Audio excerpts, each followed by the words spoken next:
beginning the gift that should have been impossible. The rain on Helion Prime didn't fall, it shimmered. Each droplet carried traces of plasma light from the twin suns above, leaving silver trails that glowed as they touched the transparent domes of the city. For humans, it was beautiful. For aliens, it was ordinary. Elias Wren didn't feel like either. He was one of the few Earthborn diplomats left stationed on Helion Prime, a place where humans were tolerated, not trusted. A relic of a treaty long forgotten by most, Elias lived among towering crystalline structures and beings who moved like sculptures in motion, graceful, cold, perfect. The Hilarion, as they called themselves, were known for their beauty, their intellect, and their lack of emotion. They were said to have evolved past it, a species that found logic more stable than the heart. Which was why when the Council of Hilarion assigned Elias to their emissary, Ambassador Sirathe, everyone assumed he'd fail within the week. Sirathe was notorious. She had negotiated with warring planets, silenced pirates through words alone, and once dismantled a rebellion without lifting a weapon. Her calm was legendary. Her voice alone could freeze a room. When Elias first met her, he understood why. She stood nearly 7 feet tall, her skin a faintly luminous violet, her silver eyes reflecting his face back like a mirror. Her robes were woven from threads that pulsed faintly with energy, bioluminescent veins that mapped her mood, though she'd never admit to having one. "You are the human envoy?" she asked, tilting her head. "I expected someone taller." Elias smiled despite himself. "I expected someone less intimidating."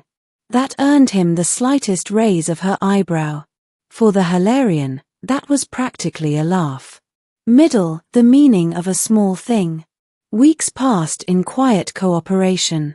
Elias attended briefings, translated human expressions, and explained the bizarre things that came from Earth: music, art, and the concept of birthday cakes. But Sirathe never seemed interested. Every day, she regarded humanity with analytical distance. She found their wars foolish, their passions volatile, and their attachments inefficient.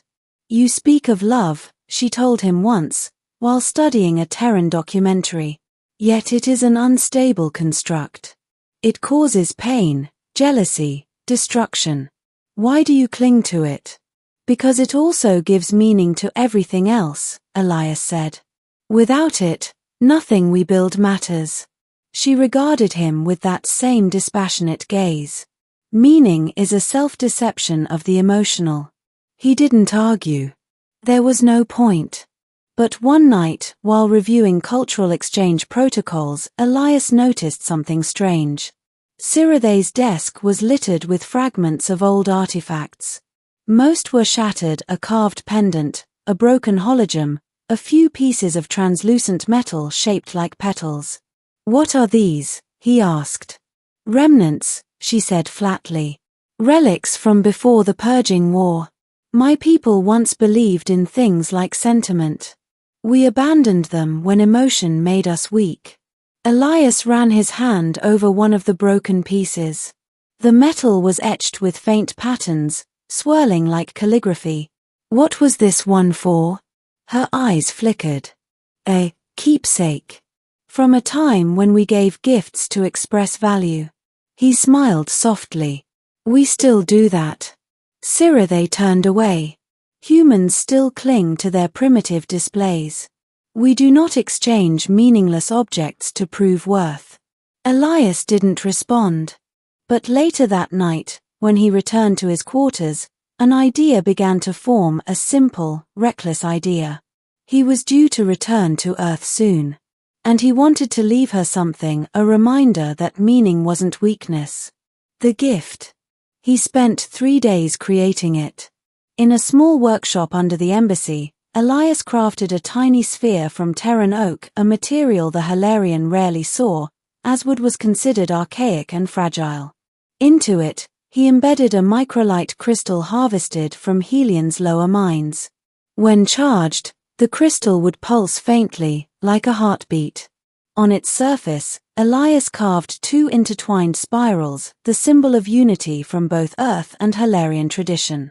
Old myths claimed they represented two forces meeting in balance.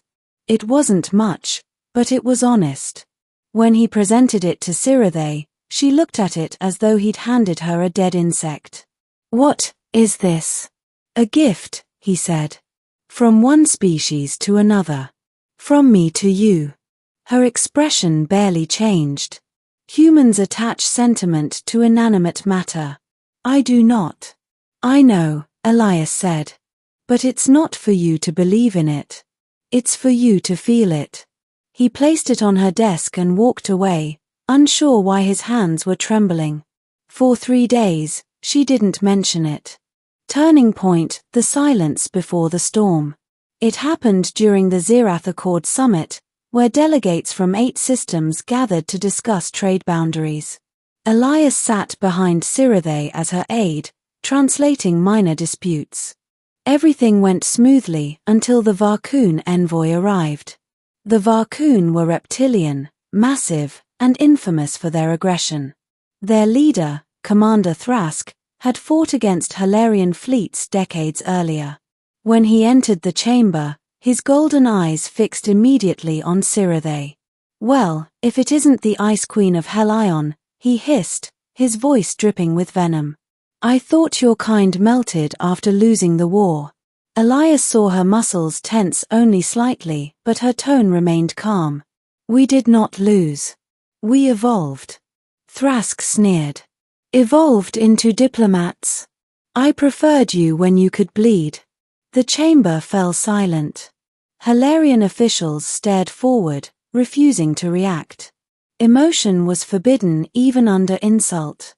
But Elias saw it. Beneath the folds of Sirathe's robes, her hands trembled faintly. She was restraining something. When the Varkoon stepped closer, leaning across the table, Elias stood. "That's enough," he said. All eyes turned toward him. Humans weren't supposed to speak during High Council sessions.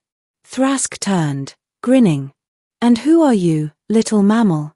The pet she keeps to study emotion?" Elias met his gaze evenly. "Just someone who doesn't let cowards talk big in peace rooms." The chamber filled with tension thick enough to choke on. Thrask's nostrils flared. He reached for his blade, ceremonial, but still deadly. In a single, fluid motion, Sirathe moved. Her arm extended like lightning, catching Thrask's wrist mid-swing. Her grip made a faint cracking sound. Her voice was no longer calm, it was ice sharpened to a blade.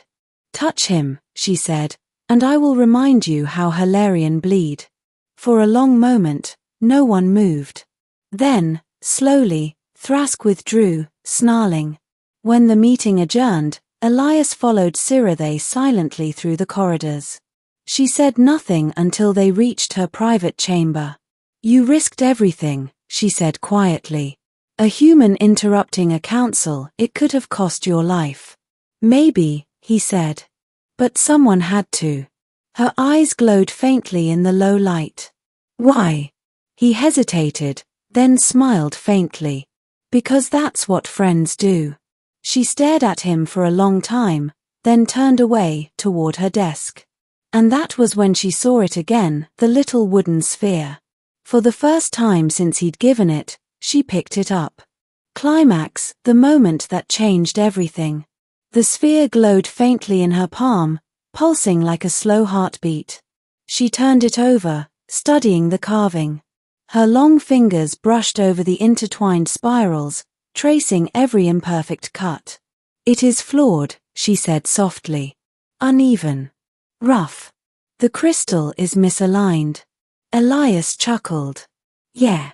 I made it by hand."